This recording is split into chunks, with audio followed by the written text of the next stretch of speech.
Olá, sejam todos muito bem-vindos a mais um episódio do Pé no Barro Podcast. Eu sou o Armindo Bart e aqui comigo sempre o Bruno. Buenas, pessoal, vamos que vamos. Vamos lá para mais um episódio, direto aqui dos estúdios da ProHub em Porto Alegre. E hoje convidado de novo, né, Bruno? Estamos só com um convidado fera aí. A régua é alta, rapaz. Aqui não desce nunca. Hoje vamos...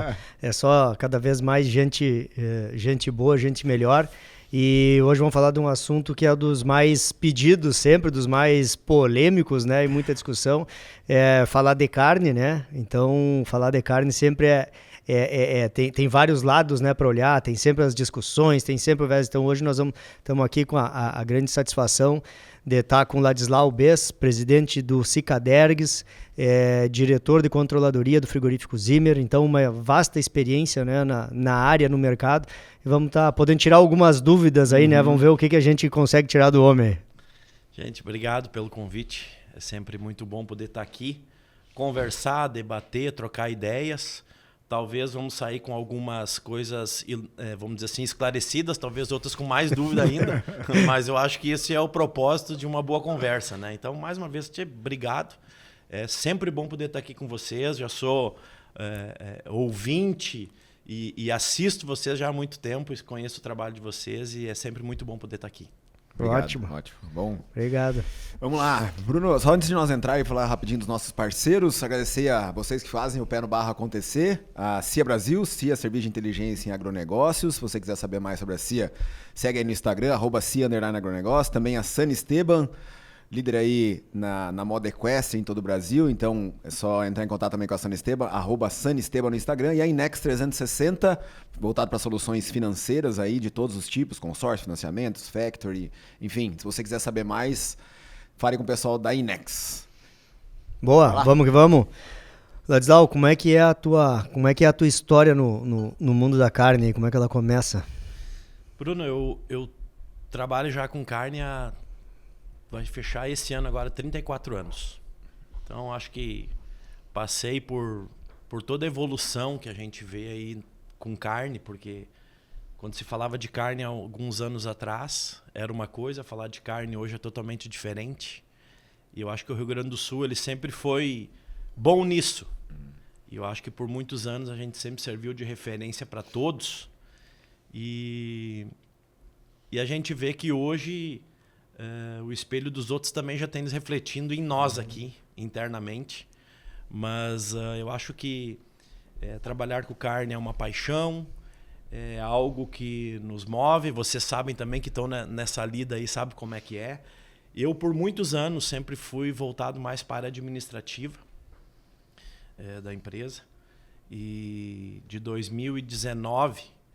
para cá, que eu acabei me envolvendo mais na parte de suprimentos, mais na parte de compra de boi, e tentando desenvolver um trabalho um pouco diferente e um tanto quanto desafiador, e porque a gente sempre procura criar boas relações, mas infelizmente eu acho que já tem melhorado bastante, mas essa relação indústria, produtor, sim, é algo um tanto quanto desafiador, embora que nenhum viva sem o outro.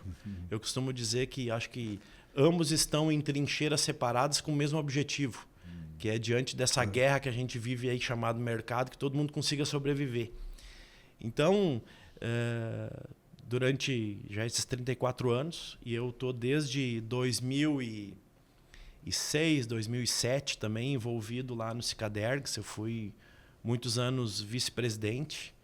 Em 2022, aí surgiu o desafio de encarar a presidência do Cicadergs, algo de grande responsabilidade, algo pela relevância que tem o setor, né? Mas é desafio, e eu acho que as pessoas, eu principalmente, sou movido a desafios. Eu costumo às vezes brincar ainda, se fosse fácil, qualquer um fazia. Né? Então, quando tem desafios, a gente se move todos os dias em acordar e ir lá e tentar resolver da melhor maneira, né? Então, essa é a história aí com carne. Eu acho que temos algumas coisas para compartilhar, sem dúvida nenhuma. E comprar carne, principalmente no Rio Grande do Sul, é desafiador todo dia, né? Sem dúvida. É uma coisa que é uma certeza que tem, é essa que sempre vai ter tem os momentos, né, as variações todas e de clima, de estação, né, o mercado como um todo. E agora, né, a gente está vivendo bem nesse momento, né? Nós estamos gravando aqui numa data que nós estamos no ápice aí de toda a questão das tarifas dos Estados Unidos, né? Toda essa movimentação, Estados Unidos, China, um rebote para nós, ou como isso pode impactar ou não, né? Então tem tudo que já é desafiador, tu ainda tem, né, toda essa questão externa aí que vai movimentando, né, o mercado.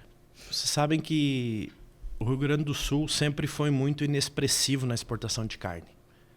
Acho que a gente tem uma pecuária e uma carne de extrema qualidade. Claro que não podemos dizer que tudo é bom, mas a gente tem muita coisa boa. Acho que a nossa pecuária nos últimos, vamos dizer aí, os últimos 20 anos, 25 anos, ela teve uma grande evolução. Eu acho que a gente ainda tem muita coisa a evoluir, mas a gente evoluiu bastante. Eu acho que o pecuarista como um todo, hoje, ele investe, né?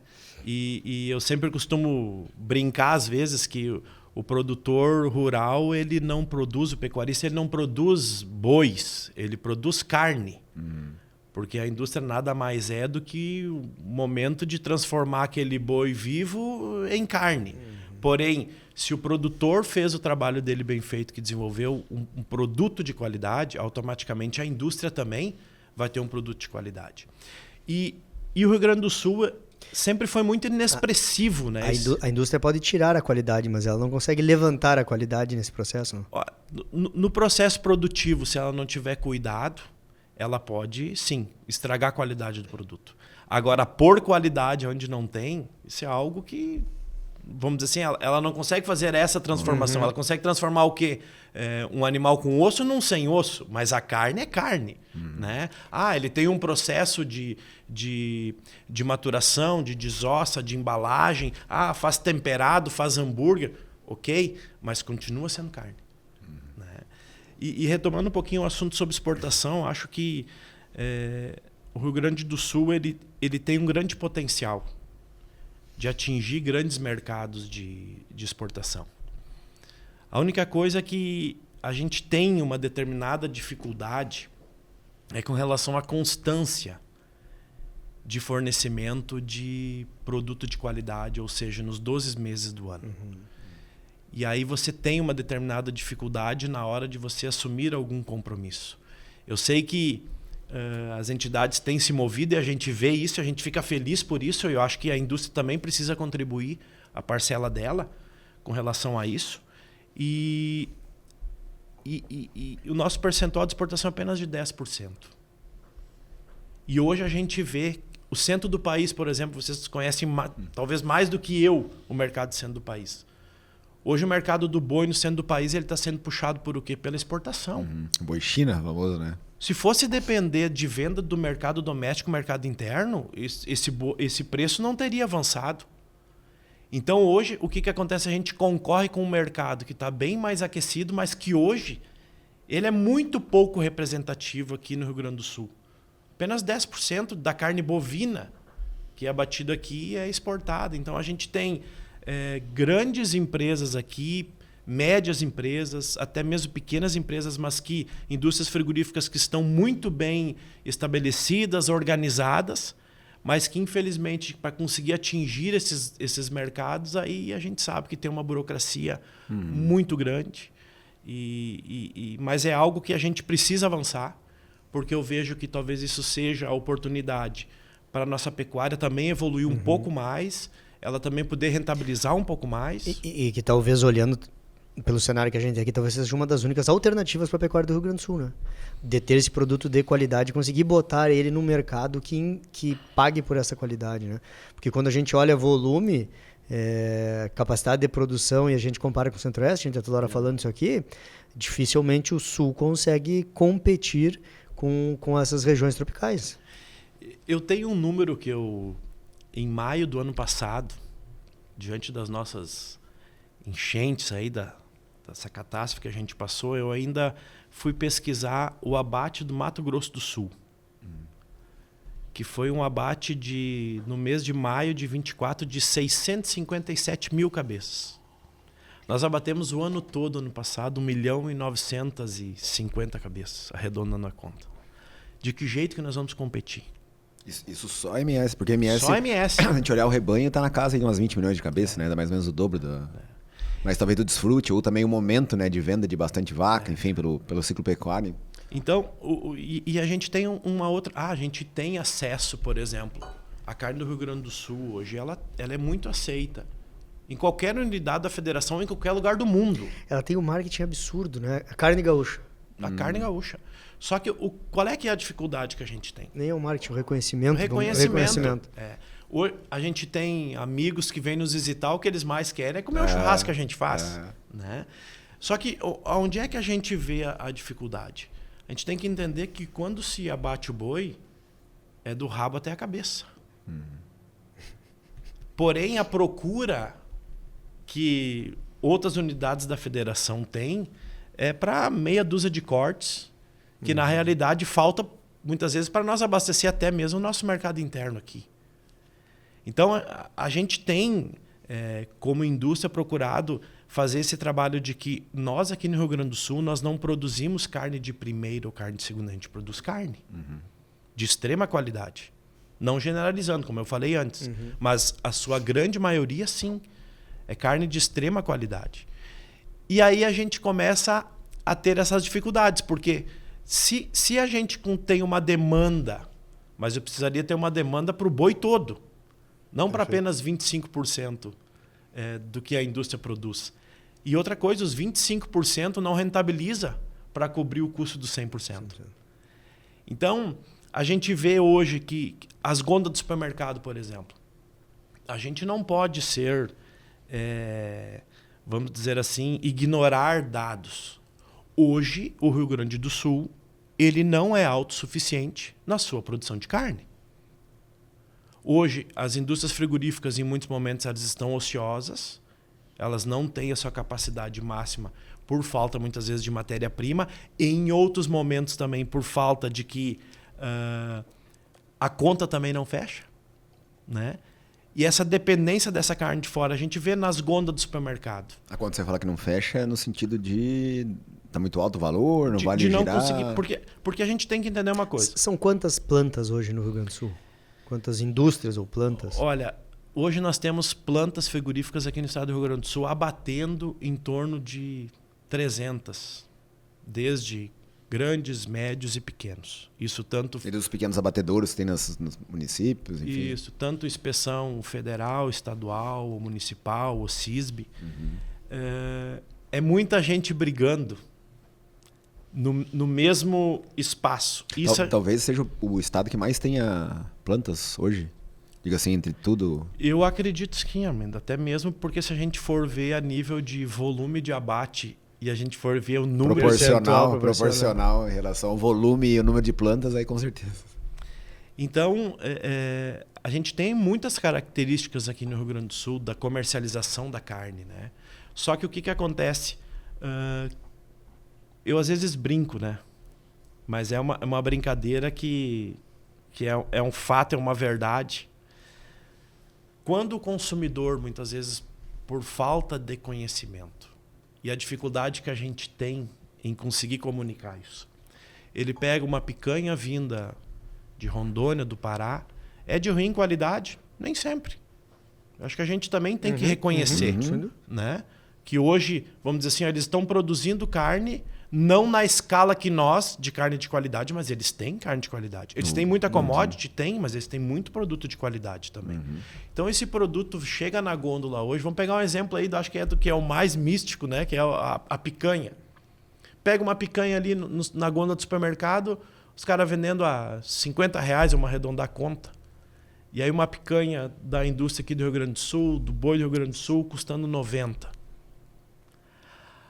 O consumidor, quando ele olha, ele adoraria levar de 90. Mas muitas vezes não cabe no bolso dele. E aí ele acaba levando essa de 50. Aí acontece algo que... Cara, e aí vem um ponto que se eu pegar a embalagem do café, que custa R$250 o quilo, e pegar a embalagem do café que custa agora 120, tá numa caixa maravilhosa, com tudo ali, conta uma baita de uma história e o outro tá num saquinho prensado ali a vácuo. Aí eu olho naquilo e digo, cara, esse de 250 tem que ser bom esse negócio mesmo, porque é bonito já de olhar. Esse outro que tá num saquinho, já tô achando aquele saquinho feio. Quando eu pego uma picanha, é a mesma embalagem, é a mesma coisa, uma de 100 e a outra de 50. E, cara, e não tem ninguém para me contar aquela história ali. Exatamente. E daí o pior de tudo, quando esse consumidor compra, aí ele vai lá, comprou aquela picanha barata, chega em casa, ele faz o churrasco dele de domingo, comendo uma picanha, aí ele diz assim... Aí bota assim no grupo da família, a minha chegou e a de vocês. E aí ele diz assim, ó, mas não é muito boa, mas também por 50 pila. Uhum. Aí no outro final de semana ele diz, não, mas eu vou fazer uma picanha melhor. Aí ele vai lá e compra uma picanha aqui do Rio Grande do Sul, pagou R$90 o quilo. Aí ele chega em casa no outro final de semana e vai fazer aquela picanha, ele olha, ele faz vamos dizer assim, eu costumo dizer que o churrasco não é apenas o churrasco, tem aquele cerimonial todo, né? Sim. O evento. E quando ele vai degustar aquela picanha, ele come o primeiro pedaço, ele diz assim, ó, é boa, mas eu achei que fosse melhor. Não vale os... Ou seja, o consumidor ele também está muito descontente. Ele está muitas vezes assim, ó, ele recebe uma enxurrada de informações, mas muitas vezes ele não consegue se posicionar. E outra coisa, toda e qualquer pessoa hoje ele começa a organizar o seu orçamento familiar naquilo que cabe no bolso dele. E aí a gente tem a dificuldade do quê? Fazer usamos o exemplo da picanha, de conseguir fazer essa rentabilização no negócio. E essa dificuldade é do cara do supermercado, é a dificuldade na indústria, é a dificuldade do pecuarista, né? Então a gente vê que todo elo, né, tá precisando e tem buscado isso, mas acho que tem que buscar uma sinergia ainda maior, uma unidade um pouquinho maior, de entender que nenhum vive sem o outro, né? Eu acho que esse é o grande desafio. Vocês como indústria têm puxado isso de trazer o produtor, que iniciativas têm acontecido, porque é sempre aquela briga, né? Como nós estamos falando, as três pontas. Que iniciativas as indústrias têm feito para buscar produtor, para buscar o varejo? Bruno, assim, ó, a grande dificuldade que se tem hoje é que quando a conversa vira só em preço, ninguém consegue chegar em lugar nenhum. Porque daí o produtor está descontente que ele deveria ganhar mais, concordo que talvez deveria até, mas a indústria não consegue pagar mais porque também não consegue vender mais. Só que a gente sabe, vou trazer uma polêmica aqui, né? Muitas vezes a gente já sentou para conversar com as entidades, a própria Farsul, o Instituto Desenvolve Pecuária, a gente tem uma relação boa, porque a gente vê que os propósitos são os mesmos, cada um defendendo o seu lado, mas os propósitos são, vamos dizer assim, fidedignos. Né? Só que o varejo num todo, ele nunca veio para uma conversa. Né? A gente entende as dificuldades que eles têm também. Né? Só que a gente vê também que, na maioria dos casos, há sempre a margem maior tá na gôndola. É isso que eu ia perguntar, porque se a gente pegar o último ciclo pecuário, né, de alta e baixa, a gente viu que no último de alta, sei lá, vamos pegar um corte, sei lá, o entrecô, por exemplo, chegou a R$50 o quilo e depois caiu 30%, 40% do preço pago para o produtor e a gente não viu esse corte cair, né, proporcionalmente. Chegou ali os 35%, aí volta e meia você viu umas promoções um pouco mais barato, mas não na mesma proporção esse preço caiu também para o público, né? E depois, agora voltando o preço de novo, a gente vê que já sobe tudo na mesma... E quem que fica com essa margem toda? Essa é a grande questão, porque o produtor amargurou essa baixa, né, maior, e aí fica nessa, né? O frigorífico, aonde que fica essa diferença de margem? Tá realmente no varejo, tá no frigorífico? O produtor que sofreu todo esse pênalti, como é que fica? Eu vou fazer acho que foi 2021 para 2022, né, que o preço subiu, estourou. O preço subiu, uma coisa assim, vamos dizer assim, pro olhar do produtor, fenomenal. Pro lado da indústria, preocupante, pro consumidor, não vão mais poder consumir. E a gente sabe que todo ciclo, o mercado ele vai se ajustando. Né? Só que a gente vê, e isso tem dados, eu acho que assim, ó, o professor Júlio Barcelos, lá do Nespro, ele tem muitas informações muito interessantes com relação a varejo, com relação a mercado. A Secretaria da Fazenda do Estado do Rio Grande do Sul tem uma revista chamada Radar 360. E ela é pública, qualquer pessoa pode entrar ali no site do Cefaz, procurar, ali tem todas as margens de valor agregado da indústria e do produtor. Ou melhor, da indústria e do varejo. Tá? Porque ali aparece o quanto que a indústria pagou para o produtor, né, na compra do boi, e o quanto que a indústria fez de venda e o quanto que o varejo tem de venda. Então ali a gente já consegue fazer uma análise da onde é que as margens estão. Gente, vamos parar para analisar. Vocês estão vendo o varejo diminuir? Quantas lojas têm crescido e aumentado? Às vezes eu me assusto, porque o número de consumidores não tem aumentado. Ou seja, a impressão que se tem é que vamos dividir faturamentos. Né? Méritos deles. Né? E aí eu vou te perguntar assim, vamos lá. Tá, a margem está ficando lá no varejo, os caras fazem um bom trabalho, ele tem um negócio dele, abre a porta dele todo dia, das 8 às 8, sei lá, e ele bota um monte de gente ali que está pagando, que aceita pagar o que aquele cara está cobrando, né? A margem dele. Bom, negocia bem, negocia volume, ele te aperta, aí tu vai... Olhando isso, como que a indústria... O que a indústria olha para dentro de casa assim? Tá, vamos olhar, o varejo é difícil de brigar com esses caras. Esses caras são porrada, gente grande, é briga de cachorro grande. A indústria, algumas indústrias são enormes também, outras nem tanto. Tal. Olha o produtor, mais unido, menos unido. Como agregar valor aí na tua visão? O que a indústria está fazendo para ela dizer assim, cara, eu preciso aumentar a minha margem? Que talvez não seja só apertando o produtor aqui, porque também tem um limite, e aqui em cima eu tô... Como é que vocês... Eficiência da operação, né? Quando junta só vocês lá, o que vocês... Né? Existe uma coisa chamada mercado e que ele é soberano. Por mais que alguém possa tentar exercer alguma influência, essa influência é momentânea. Porque quando a gente teve lá uma carcaça que a indústria pagava R$24 para o produtor lá de 21 para 22, a gente disse, olha, isso nunca mais na vida vai voltar.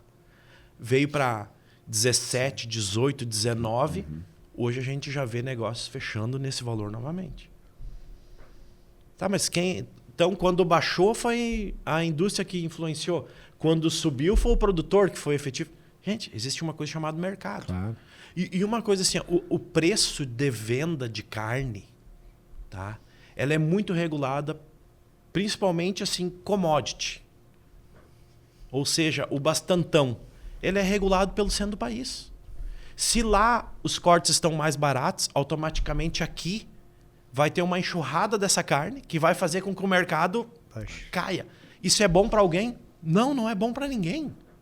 Mas como que tá o ganho da indústria está onde então? O ganho da indústria está em aumento da escala, está em aumento de eficiência, porque é um setor que tem que olhar para dentro de casa. Cara, nós estamos aqui no meio, estamos apertados.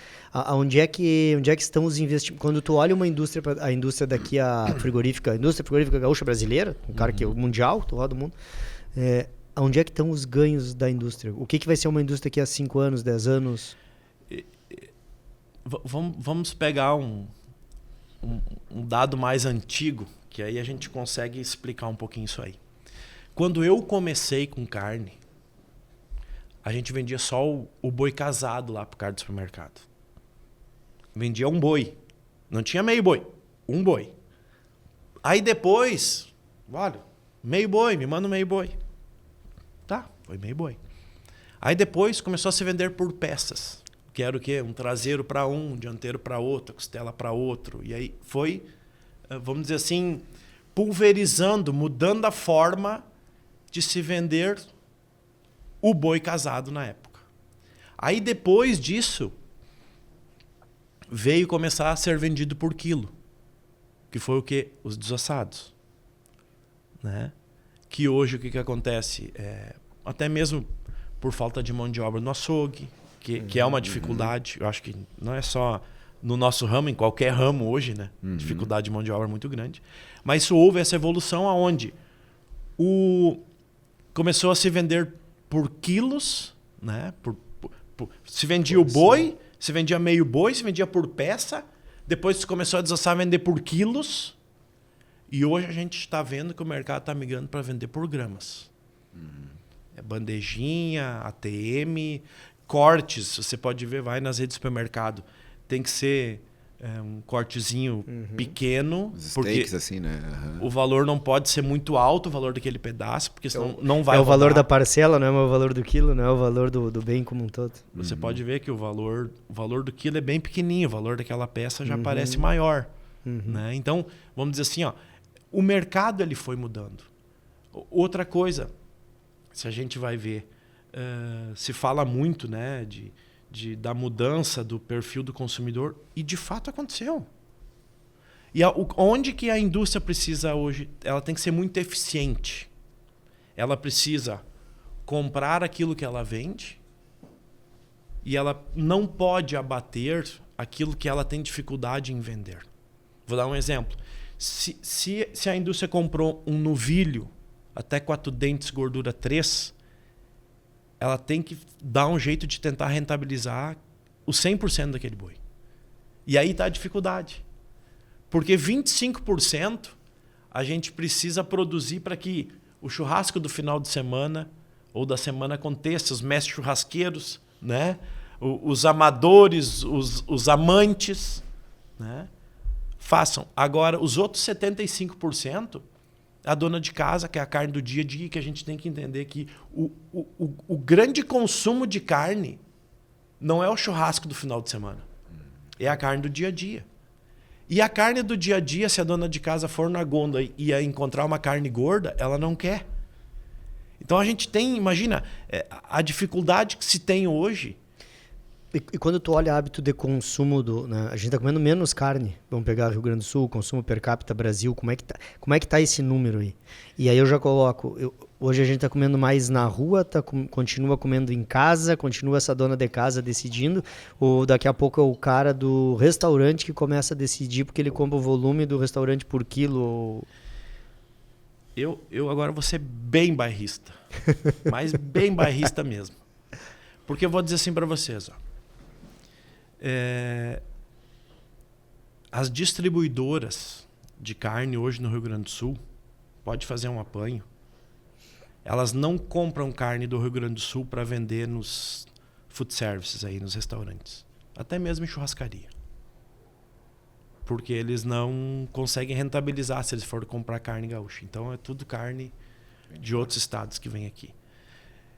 O churrasco bom é o churrasco que a gente faz em casa. A carne boa é aquela que você come quando você faz em casa.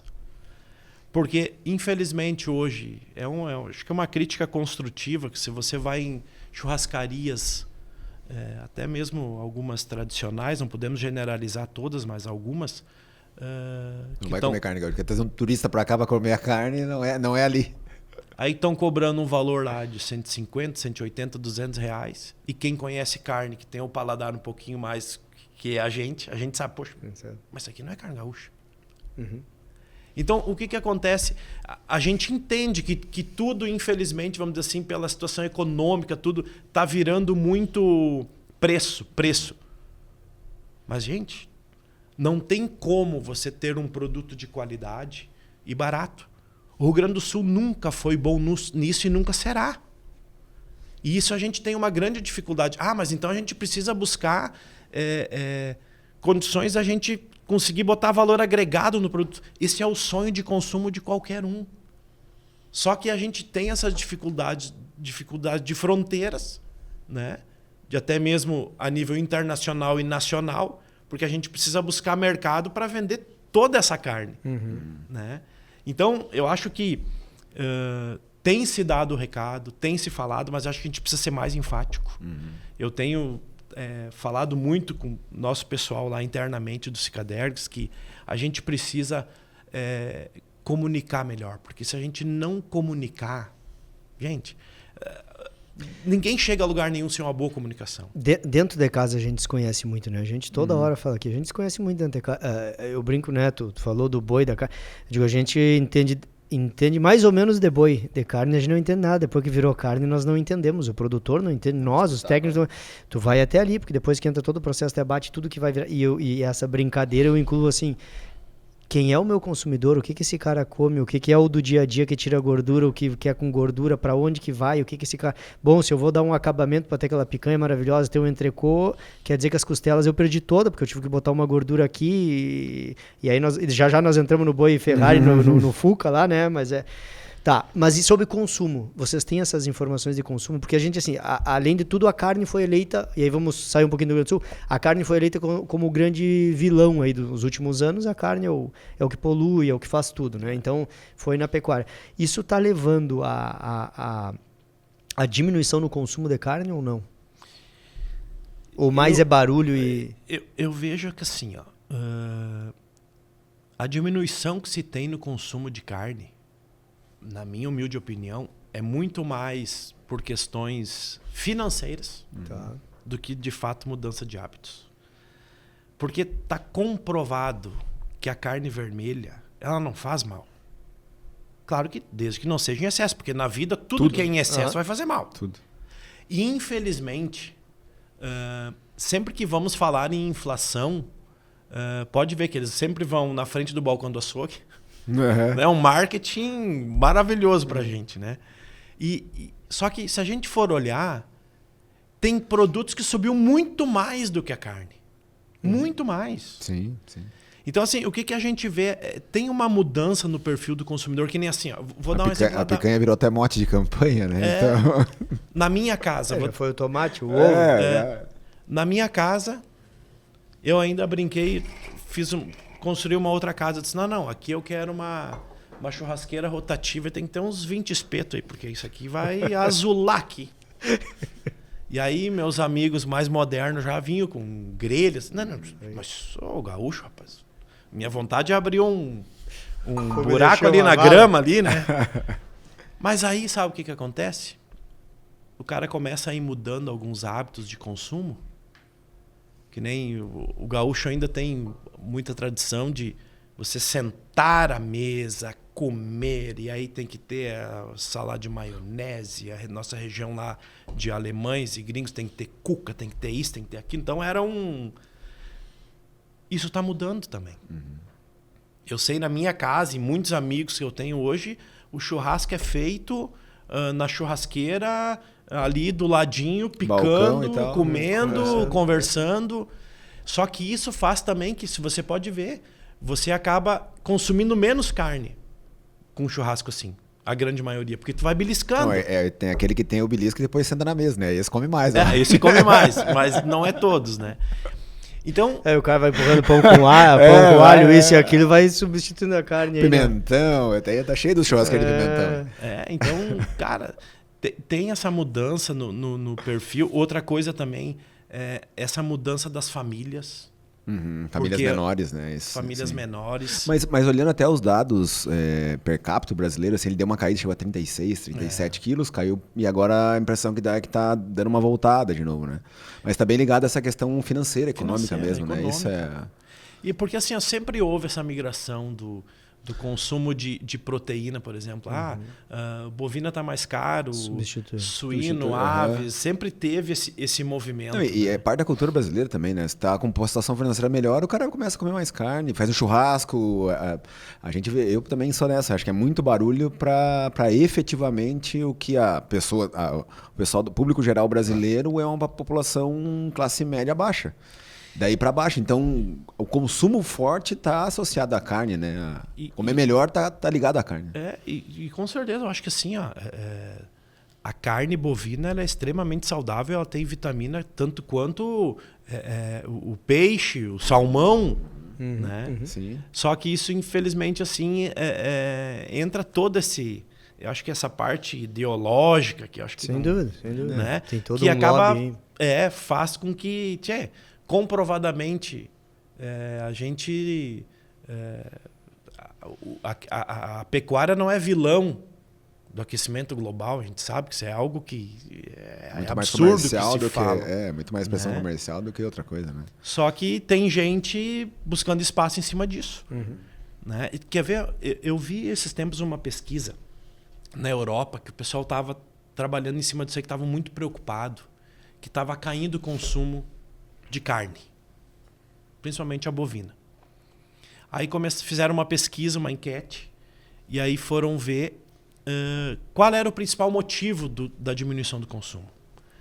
Aí falava-se dos hábitos alimentares, mas principalmente pelo fato de que as famílias eram menores e que as pessoas queriam apenas chegar em casa e aquecer o que iria comer.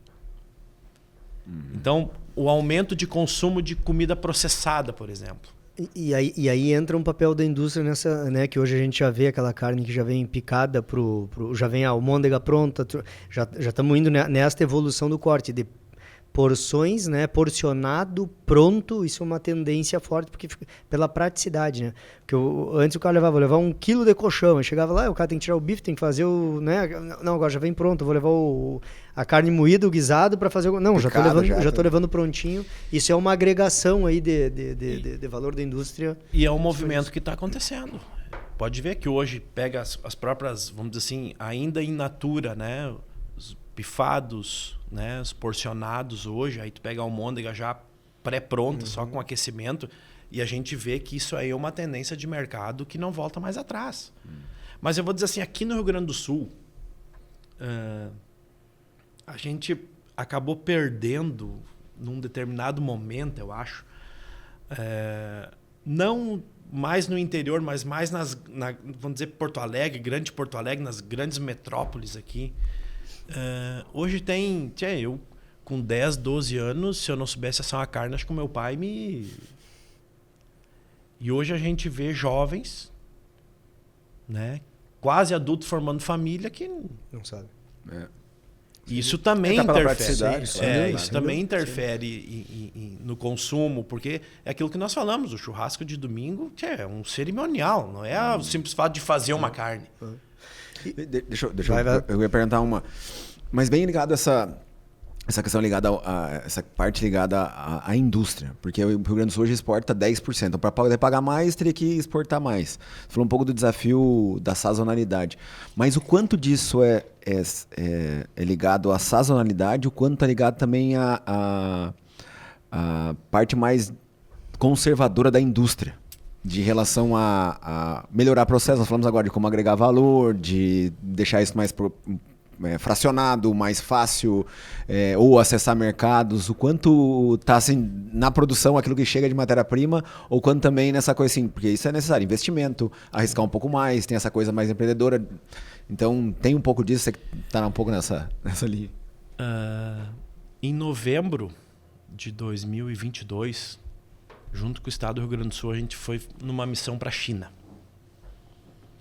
O que acontece? A gente precisa buscar um contexto total. O Brasil, ele é posicionado com venda de carne commodity. Ou seja, quando fala-se de carne brasileira no exterior, é de carne commodity. Carne comum, barata. Competitiva, barata.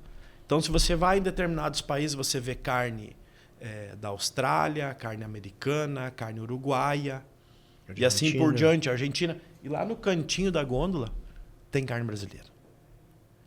Então, o intuito, quando nós fomos para a China, era justamente demonstrar para eles, geograficamente, aonde estávamos, ou aonde estamos, que nós estamos aqui ao lado da Argentina, do Uruguai, que temos o mesmo tipo de rebanho, com a mesma qualidade, que a gente também, olhando, está no mesmo posicionamento do sul da Austrália, onde tem ali sim as melhores carnes. A gente precisa, para poder evoluir com exportação, separar um pouquinho o joio do trigo. As pessoas precisam, vamos dizer assim, por isso que é um trabalho que se faz e as indústrias têm procurado fazer isso, mas com nichos específicos. Porque não tem como nós, do Rio Grande do Sul, querer competir com sendo o país no bastantão, em commodity. Não, nós precisamos buscar nichos específicos de mercado. Isso a indústria tem procurado fazer. Só que daí, vamos pegar um exemplo. Um país que até há pouco tempo atrás estava pagando bem pela carne, que era a China, por exemplo, a gente tem apenas 3 indústrias frigoríficas aqui do Rio Grande do Sul que estão habilitadas à China.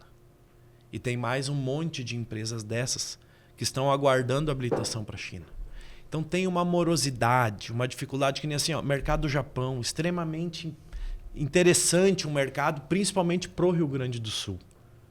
Porque eles não querem comprar o bastantão, eles querem comprar coisa boa. Sim. Então a gente vê uma grande possibilidade. Só que até chegar a isso aqui, quanto tempo vai levar? E vamos dizer assim, essa burocracia, essa dificuldade... Porque aí é uma política de Estado, aí tu precisa de mais gente nisso aí. O Brasil tem aberto o mercado, tem ido de maneira geral, com o governo os governos têm conseguido fazer isso, não na velocidade, é mais... É que assim, ó, vamos pegar os bons exemplos.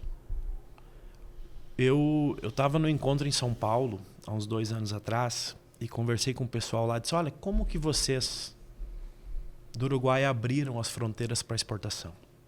Vocês tinham um produto conhecido, um produto bom, como que vocês fizeram para expandir esse mercado de exportação?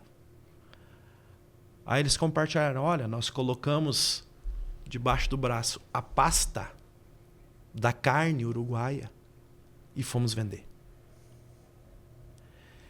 O que a gente vê aqui no Brasil? Isso, governo. Governo. O que a gente vê aqui no Brasil? Contrário. Eles não estão saindo daqui para vender carne brasileira. Eles estão aqui vendendo a carne da empresa A, B, C e D. Se possível, não querem essa exportação para a carne ficar aqui dentro ficar mais barata ainda. Né? Tem isso, então, são, vamos dizer assim, situações que a gente se depara, constrangedoras, ruins, mas é uma realidade. A gente tem batido na porta para tentar romper isso. E quando a gente olha o mercado brasileiro, né? Vamos pensar Rio Grande do Sul, o mercado brasileiro que dá 20%, 30% de exportação do total. 30% vai aumentar um pouquinho esse percentual agora. O Brasil tem gente com poder aquisitivo. A carne gaúcha, sendo bairrista, né, como você falou, sendo aqui, tem um reconhecimento de marca, que eu acho, sinceramente, que falta muito trabalho de comunicação, como tu falou, de divulgação. Nós temos uma marca super forte, reconhecida, mas não se trabalha. Não tem neste mercado nacional mesmo essa diferenciação do produto gaúcho, não tem espaço aqui, já que em algum momento talvez possa ser mais difícil eu mandar essa carne para fora, explicar que eu sou um Brasil diferente dentro do Brasil, e se eu tenho dentro do Brasil esse reconhecimento todo e tem gente querendo essa experiência nova de carne, num país que são 200 milhões, é um país pobre, mas tem gente aqui, o volume que nós estamos abatendo, o que nós abatemos aí? Vamos fechar por 10 milhões, vamos fazer uma conta de padeiro? Rebanho 10 milhões, abate de desfruta 11, abate 1 milhão, é isso aí, no ano. Nós não temos esse mercado interno aqui diferente para nós? Ou é meio utópico isso aí? Bruno, eu vejo que isso precisa ser trabalhado. Tem espaço. Só que tem um detalhe. Para você abrir um mercado ou para você expandir um mercado, até mesmo o mercado de exportação, que vamos dizer assim, que a gente tem buscado, que a gente tem falado, e acho que o mercado sendo do país tem demanda para carne gaúcha também. Tem empresas aqui, indústrias gaúchas aqui hoje, que têm expandido bastante os seus negócios para as outras unidades da federação. Só que a gente precisa ter certeza de uma coisa. Constância. De 12 meses por ano. A gente ter, ou seja, se eu fizer um compromisso, eu tenho que ter certeza que eu vou conseguir honrar o compromisso. Aí o que adianta? Você vai lá, 4, 5 meses no ano, você fornece e aí depois tu não tem o produto. Eu ia perguntar isso aí, como o Zimmer... E aí, Armindo, isso aí só vem com o coxo. Se o eu ia perguntar isso aí. Se o Rio Grande do Sul não aprender a trabalhar com o coxo... Porque, como a gente estava conversando um pouquinho antes aqui, né? Como o Zimmer tem um confinamento hoje, né? Para regular um pouco dessa oferta. Você enxerga exatamente isso, que o Rio Grande do Sul teria que confinar mais, teria que... E aí, só que às vezes é um pouco antagônico com a qualidade de carne, que também é um pouco... Mas assim, ó, a gente está enfrentando e vai enfrentar muitos problemas, que eu digo assim, de fácil solução, mas que precisam de investimento. O rebanho gaúcho cada vez tem sido mais jovem. Isso aí é público, né? E tem melhorado a sua qualidade. Agora, um animal, tá? Um animal jovem, até 4 dentes, tu pode pôr ele na pastagem ali do azevém lá, de boca cheia. Castrado. Vai faltar um pouquinho de cobertura para ele chegar no gordura 3, porque esse animal, além dele ele ter que pôr o acabamento, ele vai também crescer um pouco, né? Porque ele é um animal extremamente jovem. E racionar ou um sal proteinado, isso é algo, gente, que não tem mais volta. Se tirava boi gordura 3, vaca gordura 3 com 4, 5 anos de idade, animal jovem, a campo, pode ser o melhor campo que for, para ele pôr o acabamento gordura 13, tem que ser suplementado com alguma coisa. Então, isso é algo que, vamos dizer assim, as pessoas já se acordaram para isso, né? E outro detalhe que me chama muita atenção. Nós aqui, no Rio Grande do Sul, sempre nos diferenciamos por esta qualidade, tudo, né? A gente mandou muita genética daqui para outros estados, servimos de espelho, como eu falei no começo, para muita gente. Hoje, os caras estão produzindo. Onde é que a gente estava se diferenciando ainda? Olha, a gente tem uma carne extremamente saborosa, porque a gente acaba confinamento menos, né? Só que o pessoal lá em cima também hoje já está trabalhando muito com pastagem e suplementando. É o trabalho que aqui a gente vê que cada vez está aumentando mais, infelizmente. Demorou um pouco para acordar para esse movimento, eu acho, né? Só que isso requer investimento. E vamos dizer assim, quando tu vai investir em algo que está te dando pouca rentabilidade, é mais difícil. Né? Tu pega a reposição, por exemplo. A reposição está muito cara, né? Mas é o momento de mercado. Aí o que acontece? Esse animal, para ele chegar lá nessa gordura 3, gordura 4, que for, ele passa por esse processo. Lá em cima, eles tinham muito coxo. E nós nos diferenciávamos no sabor porque a gente era a campo. Só que lá hoje eles já estão fazendo. A campo suplementado. É a mesma coisa que nós. Ou seja, se a gente vê do jeito que as coisas estão evoluindo, esse nosso grande diferencial de ter essa carne... Vai caindo. Os dias contados. Já está caindo, né? E vou dizer, isso é culpa de quem? Cara, isso... É o mercado que vai se ajustando. É o mercado. E não é, e assim, não é culpa, né? Os caras estão fazendo o trabalho, né? A gente falou um pouco, né? Há pouco tempo atrás, assim, o varejo está fazendo o trabalho dele, a gente tem, quem está tem que ver como que melhora, né? Eu acho que essa é uma mudança também que vem se vendo agora, super recente ainda. Mas é isso, vamos brigar com a indústria. Cara, deixa a indústria de lado, o que eu posso melhorar como produtor? Deixa o produtor de lado, o que eu posso melhorar como indústria? Deixa o que eu posso melhorar como varejo. A gente fala muito também, né? Nas próprias palestras falas e tudo, né? Quando a gente briga muito pelo preço, todo mundo olha o preço, o ciclo pecuário, frigorífico, para vender. Aí eu falei, vamos dar uma olhadinha dentro de casa, como é que a gente tá. O quão eficiente a gente é. Na média brasileira tá na casa de 130 quilos de peso por hectare ano, 12, 14 arrobas por hectare. Então é muito baixa, ainda somos um pouco eficientes, gerar pouco dinheiro, esse negócio é ruim. No final das contas é um negócio ruim. É um negócio de investir que não é fácil, né? Claro. O cara... eu via, né, outro dia a gente, numa discussão dessas de produtores, dessas reuniões, aí todo mundo dando ideias maravilhosas, aí o cara levantou a mão e disse, cara, quantos mil você vai investir? Tem lá 50, 100 mil para investir e tal. Aí, então vamos lá, vamos passar o chapéu. Não, dinheiro eu não posso botar. Então o cara não vai sair, ninguém vai vir fazer pra gente. E quer ver uma coisa, a gente olha no centro do país, tá? Acho que a gente tem que olhar o que os caras estão fazendo. Os caras têm hoje, trazem o sêmen do touro, não sei do que, compram um touro da menor qualidade. As vacas hoje já estão monitorando. Pode ser uma vaca boa, tudo, se a cria dela não for boa. Porque se o touro é bom, se o sêmen é bom, não deu um terneiro bom, o problema está onde? É na vaca. Estão descartando até a vaca. Então, nós aqui que teria que tirar, vamos dizer, desmamar um terneiro de 240, hoje de 150, 170. E outro detalhe, que é muito claro, eu acho que um terneiro que passou fome nunca vai se tornar um novilho de qualidade, né? Sim. Então, eu acho que a gente está evoluindo. Só que evoluir na dificuldade que a gente enfrenta hoje e de resultado financeiro no negócio, é muito difícil. E hoje a gente vai ver que todos os elos estão exprimidos, estão apertados, né? Então, não tem como... Hoje, por exemplo, o que está disponível na pecuária, né? É tecnologia e eficiência. O que está na indústria? Não muda nada. É a tecnologia e a eficiência. Vai ter que produzir produtos diferentes ou melhorar o seu aproveitamento para tentar melhorar a sua rentabilidade. E aí, quando tu fala de aproveitamento, tamanho de carcaça é uma das coisas, né? É isso que nós estamos falando agora. Então, assim, a gente consegue tirar, Ladislau, quando tu olha um pouquinho para frente, né? Porque é bom, assim, para a gente até conseguir sair um pouco daquele olho do furacão e vamos olhar para que lado vai. Pensando em sul, assim, nós vamos ter que aumentar o tamanho da carcaça, vai ter que ter bicho maior, nós vamos ter que botar mais velocidade de acabamento, então vai ter que vai ter que ter suplemento e complemento aí. Talvez tenha que botar, para ter esses animais maiores, ter que cruzar mais. Então tem algumas macro tendências olhando um pouco para frente, que é isso, né? Essa qualidade, o rendimento da carcaça, o acabamento, o tamanho. E você enxerga a diferenciação entre o boi de qualidade, para poder pagar efetivamente mais, e esse boi commodity?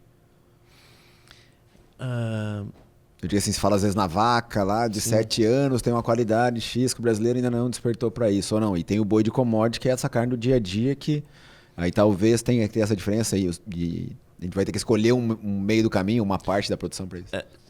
Aqui no Rio Grande do Sul ainda a gente tem muita cultura, principalmente nas indústrias menores e nos mercados de bairro mais tradicional. Isso é a indústria frigorífica aqui, as médias e grandes. A gente tem uma grande dificuldade hoje de fazer venda de carne com osso na rua, de carcaça, por exemplo. Hoje se vende muito pouco, vende só desossado. Por quê? Porque se você compra lá de um produtor que investiu numa genética excepcional, uma alimentação, gado jovem, 0 dente, 2 dentes, com 300 quilos de carcaça. Hoje a indústria, se for querer vender esse animal para fora com osso, ela vai ter dificuldade. Porque o dono do supermercado, quando receber esse animal lá com esse peso, ele vai dizer, não, pode levar embora, isso aí é animal velho. Então tem um desconhecimento, a gente precisa comunicar mais isso. Mesma coisa é o seguinte, pega um animal de 300 kg de carcaça, da onde que vai ter uma picanha de 1,2 kg? E aí você pega hoje e conversa com, não, picanha máximo 1,2 kg. Um quilinho ali tá ótimo. Né? Então, são coisas que estão evoluindo, que a indústria vai ter que aprender a comunicar, que o produtor também, vamos dizer assim, tá havendo uma evolução, meio que na marra, mas eu acho que a gente vai ter que começar a evoluir cada vez mais pelo seguinte, no centro do país hoje, as grandes indústrias hoje, elas estão rentabilizando o produtor, principalmente pelo rendimento de desossa que os animais que o produtor tem produzido têm dado. Você pega uma carcaça de 300 quilos, pega a nossa média aqui no Rio Grande do Sul, 240, 250. O rendimento de desossa é outro, tudo ele é diferente. Né? Então a gente vê que tem um caminho que para o produtor é mais importante, mais interessante um animal mais pesado. Para a indústria, dentro da desossa também, mas para o consumidor final, ele ainda não entendeu isso. Ou até mesmo para os profissionais de carne, os açougueiros, né? Aqueles, os açougues mais de bairro, né? que recebem a carne, que eles manipulam. Até porque esse cara também está se perdendo aí, né? Entra naquela história da mão de obra toda, esse cara do bairro também já não era aquele cara de conhecimento, é um cara que está rodando, é um cara novo que não tem, às vezes, conhecimento Tem toda essa... É um trabalho grande para fazer nessa... Bastante. Então é um trabalho de comunicação, de conscientização, porque assim, é a tendência. Né? A gente vê confinamento hoje, o pessoal com menos de 500 quilos nem pensa. Não dá para tirar, não pode. E qual é a expressão do... A gente está vendo um movimento muito grande, né? Dos apaixonados por carne, né? Dos influenciadores, de tudo isso que acho que é super bacana. Das boutiques de carne, né? E marcas, produtores criando suas marcas para botar no mercado. Isso, em termos percentuais, é pouco representativo? Tu vê futuro nisso? Ou isso você também um nicho muito isolado? Sabe que o mercado não todo está tudo virando em nichos, né? Nichos muito específicos. Eu acho que toda ação bem feita, ela traz um resultado, né? Mas a gente precisa entender que a grande dificuldade que a gente tem hoje é conseguir rentabilizar o percentual daquilo que o consumidor não quer pagar um preço diferente. Porque o poder está na mão do consumidor. Né? A gente sabe disso. Então, a grande dificuldade que se tem assim, ó, vamos dar um exemplo em números, tá? Para ficar, acho que talvez mais claro. Se você tem um abate, um exemplo, abate 1.000 cabeças por mês, né? Teu abate total.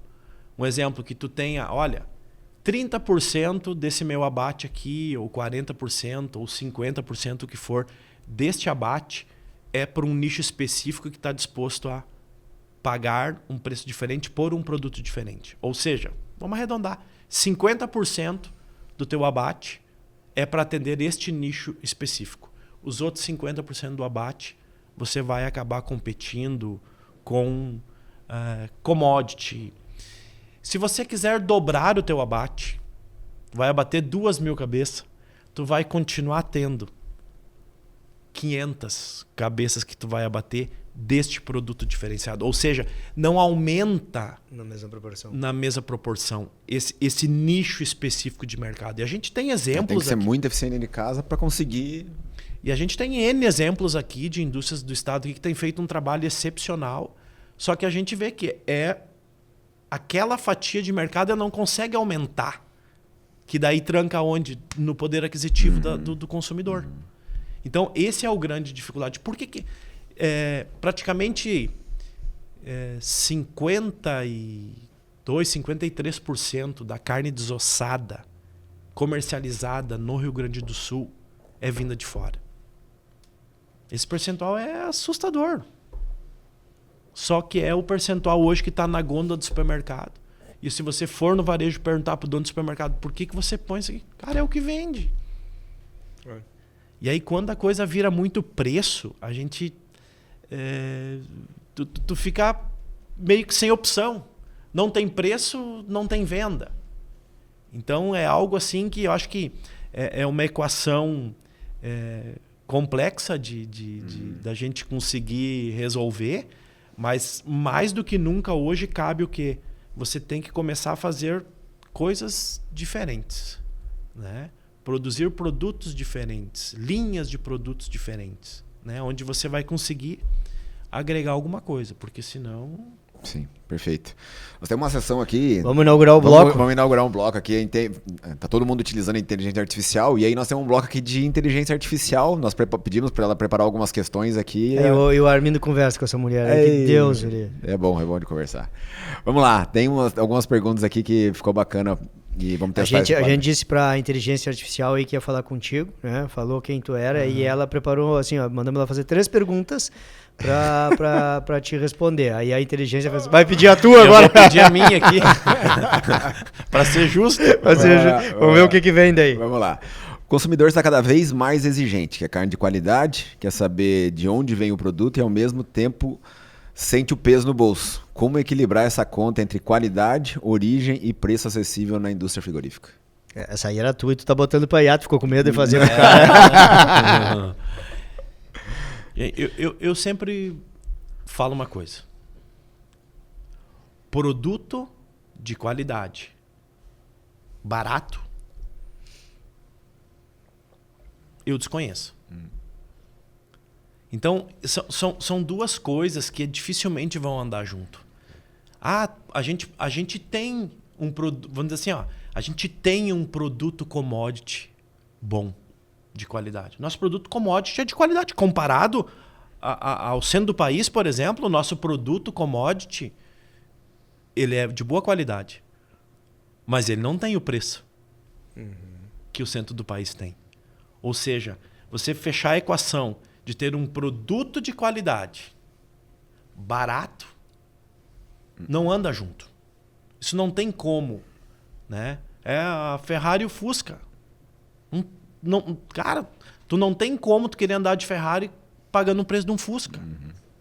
Então, essa é a dificuldade hoje que se tem. Né? É a mesma coisa. O produtor que produz um animal de qualidade, ele vender esse produto como se fosse commodity, ele também não pode. Então, essa equação, Armindo, não fecha, né? Não fecha. Eu sempre digo, um amigo meu disse, olha, comprei lá no açougue do fulano lá uma carne barata. Pode? De onde veio? Pode. Mas, cara... Procedência, origem... Da onde é o produto? Tu viu? Como é que tá a data de validade? Porque, cara, é um produto hoje que ele não é barato. Né? Então... Sim. Claro. E talvez hoje a gente ainda come carne barata. O pessoal, por mais que a gente reclame, né? E quando vai no supermercado, digo, fazer essa experiência, sempre falo aqui, né? Repetitivo. Fico ali escutando o pessoal na... tá caro. Quando tu compara com outros países, a nossa carne é muito barata. Gente, eu vou usar um paralelo aqui. Vamos pegar as nossas famílias aqui, vamos fazer um churrasco. Vamos botar um vinho bom, gastar e vamos chutar aqui. R$1.000. Com carne da melhor qualidade, com vinho bom, 1.000 pila. Aí, 1.000 pila. Mas caro, né? Não fazer divisão. Aí sempre tem uns que berram, né? Saiu caro. Você não sabe brincar? Quem compra e faz divisão no churrasco sempre tem esse dilema aí. O haxixe é a pior coisa que tem, né? É a briga. Só que daí é o seguinte... Isso é bom, por isso é bom ter amigo que trabalha em frigorífico, rapaz. Isso aí não precisa nem, carne é garantida. Aí tu vamos pegar a mesma galera, vamos no restaurante. Gastou 3 vezes o valor. Das pessoas assim, mas bom lá, né? Tem que ser, né? Depois... Quer ver? As pessoas para comprar 1 quilo de carne acham que tá caro. Aí vão numa lanchonete, comer um lanche, pagam lá 50, 60 reais por pessoa para comer lanche. Então esse negócio entre caro e barato hoje tá muito na percepção do consumidor. Né? Então, complexo, sabe? Sem dúvida. Vai lá, vamos outra aqui, tem uma outra boa aqui. Em um cenário onde muitos produtores ainda tocam fazenda no olhômetro, sem controle técnico, financeiro, a indústria sente esse reflexo na ponta. Isso vamos falar um pouquinho aqui já, né? E o quanto a profissionalização dentro da porteira pode impactar na qualidade e depois isso refletir no resultado da indústria, por exemplo. Tu sabe que acho que vocês trabalham muito em cima disso aí, né? Se tu não mede, né? O que a gente vê hoje? Em determinados momentos, o mercado do preço do boi sobe e baixa e nem tem interferência da indústria. Teve interferência do próprio produtor. Porque o que ele deveria fazer, né? Acho que tem uma boa parcela hoje que conhece os seus custos da porteira para dentro. E que ele sabe, olha, quando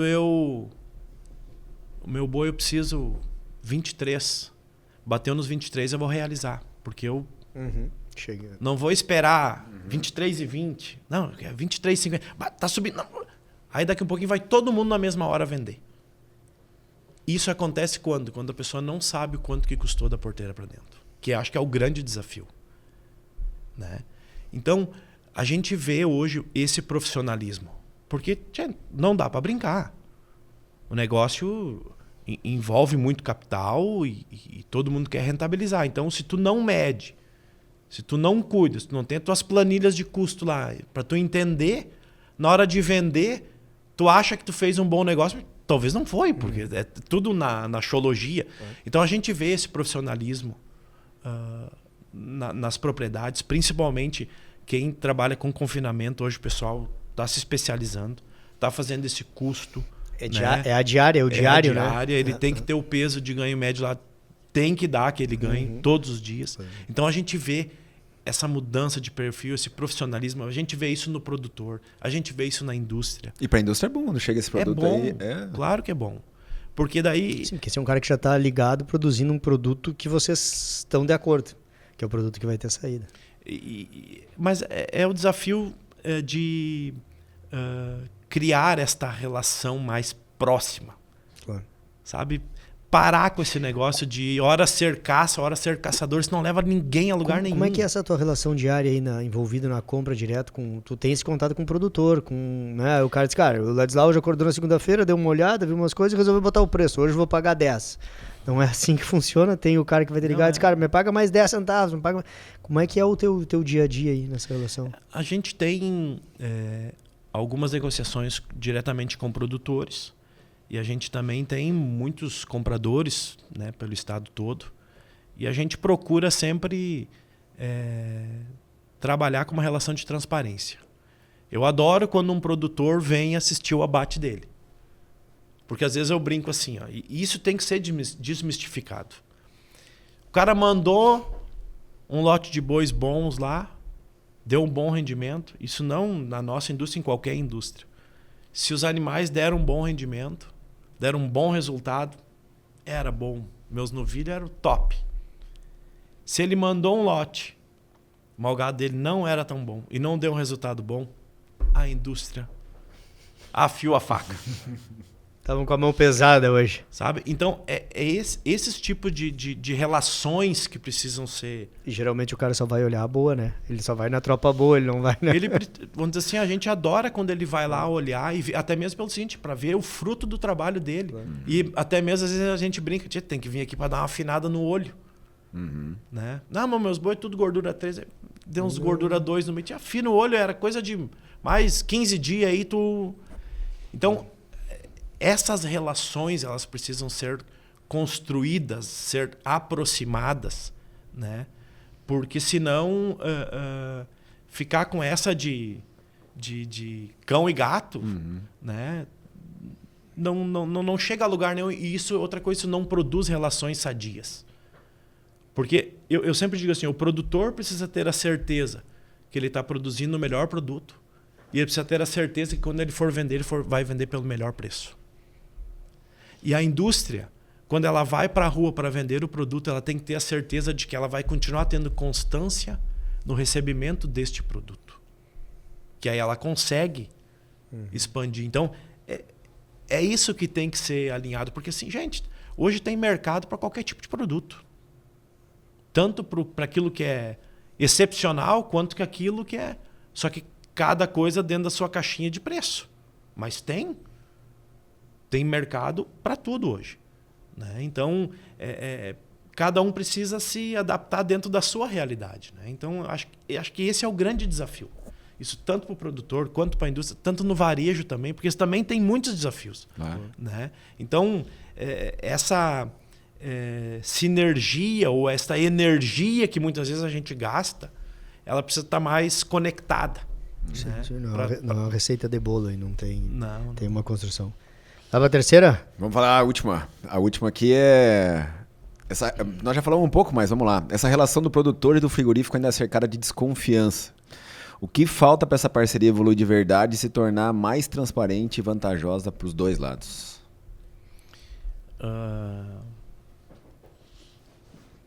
Eu acho que tem que construir essa relação, e só se constrói relação com proximidade. Com diálogo, com conversa e outra coisa.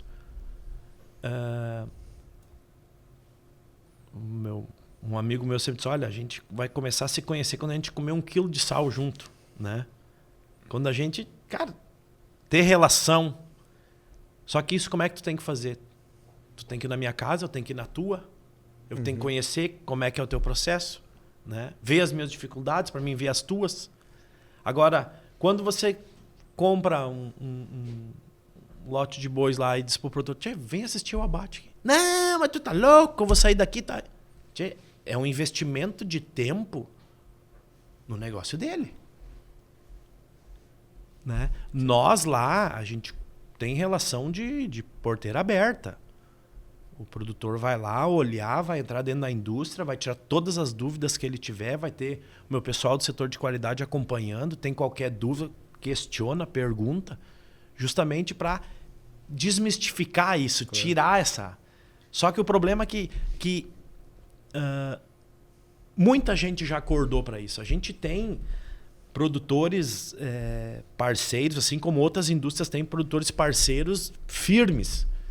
Mas tem aqueles que ficam no meio desse caminho, né? Então, quem sabe o que produz, ele quer a relação mais próxima. Sabe onde entrega. Sabe onde entrega. Quem vai pagar mais para ele. Onde ele vai rentabilizar. Então, eu acho que é uma via de mão dupla, sabe? O produtor muitas vezes reclama da indústria, a indústria reclama do produtor, mas o que estamos fazendo para tentar essa proximidade? Se estamos descontentes, né? O que se faz? Coisa... E a gente pode aí, nessas coisas, olhando para frente, ver uma indústria cada vez mais, vamos dizer assim, mais próxima do produtor, trabalhando mais marca, mais identidade. Isso aí isso está nos planos de vocês cada vez mais trabalhando mais forte nesse processo de educação, de comunicação, divulgação. Sem dúvida. Porque assim, ó, quando você vai na gôndola do supermercado e você identifica lá aquela carne, tem aquele rótulo, aquele produto, é uma coisa. Quando você vai num açougue tradicional de bairro, onde o produto é manipulado, e muita gente ainda tem a cultura que ele gosta de ir lá nesse açougue. É normal, vamos dizer assim, é o hábito que a pessoa tem. E não tem nada de errado também. O que mais, assim, nos cortes, quando a gente fala de carne, vem dos comentários, assim, essa história de carne a vácuo que vocês inventaram, isso não existe, isso aí é carne ruim. O bom é aqui a do açougue, aqui que eu vou... Cara, é assim, é uma enxurrada de comentários e de coisas, porque tem regiões e tem regiões, né? Tem o interior, o cara tem a proximidade, consome essa carne in natura, vamos chamar assim. O outro, quem tá num centro maior, ou vai numa boutique, vai num diferenciado, vai ter uma carne embalada. Então tem muito disso aí, dessas diferenças. Eu também não era adepto à carne a vácuo.